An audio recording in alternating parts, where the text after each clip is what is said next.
So, disappointment often comes between the gap between your future expectation of what life should look like and your current reality. So, I'll say that again and maybe another way. Disappointment with where you're at right now is usually a byproduct of you looking to the future and thinking that that future should be right now. A better, more helpful way of looking at your growth is by actually looking to the past and then comparing your present to the past. Now, you might still be disappointed, but it'll be a much more accurate representation of what needs to change. So let me bring this down to like total earth right now for you and what this has to do with you as a writer, as a creator, as an online business owner, as someone who wants to become a freedom writer and utilize their written words to create more freedom and impact and income in their lives. Okay. So currently, right now, I am in the middle of a cut. Okay. So after ski season ends, what I usually do is I'll have a trip planned, anywhere from 6 to 10 weeks out after the ski season ends. And the reason that I do that is, one, it's just super fun. It's like a switch of gears. But what I do during that window of time is I go from ski season mode hard into the creative season mode. But I also do a lot of restriction at that time, okay? Because one of the things that I've talked about for years is restriction forces creativity, okay?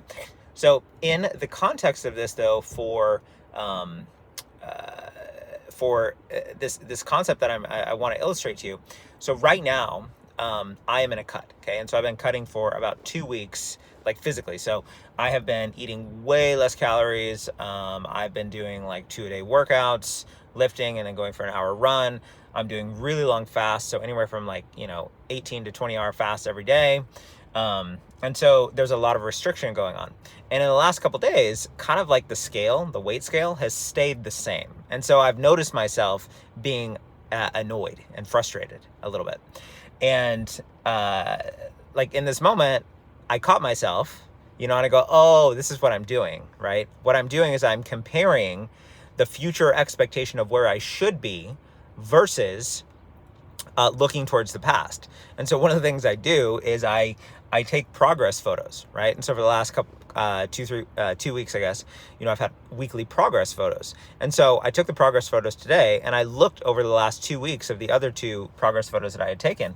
And it's clear, even if the scale isn't like a big difference, comparing myself back to the photos 2 weeks ago, I can see the body composition change that's happened. So I know the cut is working. However, comparing to some future vision that I have in my mind is not useful because it negates the past, and that creates disappointment. So bringing this back down to earth, what does this have to do with you as a writer, as a creator, as someone who is utilizing their words to create impact and income? Well, oftentimes you are looking at other people, or you're looking at this version of yourself that you want to create and bring into reality, but you're comparing every single day against that person. What's more useful is to go and look at your writing from a month ago, 2 months ago, a year ago, and see how much you've improved. What's useful is to go and look at your email list and see how much more engaged they are, how much it's grown.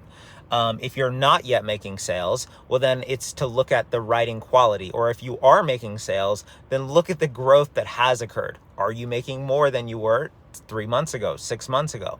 So comparing backwards is so valuable, because whenever you compare into the future, you just create more disappointment. You have a skewed perspective, and it's not valuable at all.